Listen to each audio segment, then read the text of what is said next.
I would like to have a humbler title for this presentation, which is Social Protection and Care,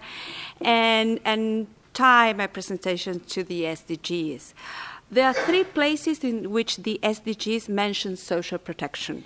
In SDG 1, as a means to end poverty, in SDG 10, as a way to reduce inequality, and in SDG 5, the gender SDG, in relation to care. And just for the benefit of you having in front of you, the SDG 5.4 reads, recognize and value unpaid care and domestic work through the provision of public services, infrastructure and social protection policies, and the promotion of shared responsibility within the household and the family as nationally appropriate. The explicit inclusion of unpaid care and domestic work in SDG 5 marks an unprecedented advance in the care agenda in terms of its visibility as a central dimension of social development, but also represents a challenge in relation to social protection. SDG 5.4 includes the unpaid care and domestic work in terms of recognition and valuation in the now usual wording of the Beijing Platform for Action. But it is bolder than the platform that has just turned 15, as it also names the ways in which this recognition should take place. That is, through the provision of public services, infrastructure, and social protection policies.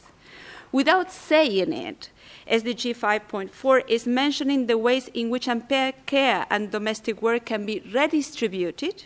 from households to the public sector, and also reduced when providing care involves drudgery through social infrastructure provision. This is the so-called the Triple R framework, which means a strong social justice perspective to care, and hopefully one that can be transformative. I hesitate to be more optimistic because SDG 5.4 has a far less radical language when it comes to the redistribution of care within households, as the language of the promotion of the shared responsibility as nationally appropriate does not explicitly name men or women, failing short of challenging gender norms and restating care as a private family matter. It will be therefore in the implementation phase of the SDGs that a truly transformative care agenda can emerge, one that moves beyond seeing care responsibilities as an impediment to women's labor force participation, the typically wording or dimension highlighted by World Bank, to see care as a crucial dimension of well-being and therefore as deprivation, an impediment to the full enjoyment of human rights, the way Magdalena Sepúlveda put in her report, and also as an opportunity for women's job creation in the care services and political participation. I won't elaborate on these 3 dimensions because of the shortage of time, but let me emphasize that this transformative care agenda, for this transformative care agenda to emerge and consolidate, social protection systems will need to incorporate the care redistribution agenda on a par with the poverty and inequality reduction objectives. To do so at a minimum, social policies need to stop taking unpaid care and domestic work for granted and avoid reinforcing the social norms and gender stereotypes that make women the primary providers of unpaid care and domestic work. This is typically the case with the conditional cash transfer programs, care rhetoric, which include care conditionalities but neither pays nor compensates for care. And in their design, social transfers should not reinforce women's disadvantages in their partaking in the labor market. And for that to happen, they had to be universal and be provided irrespective of whether women are in employment or not.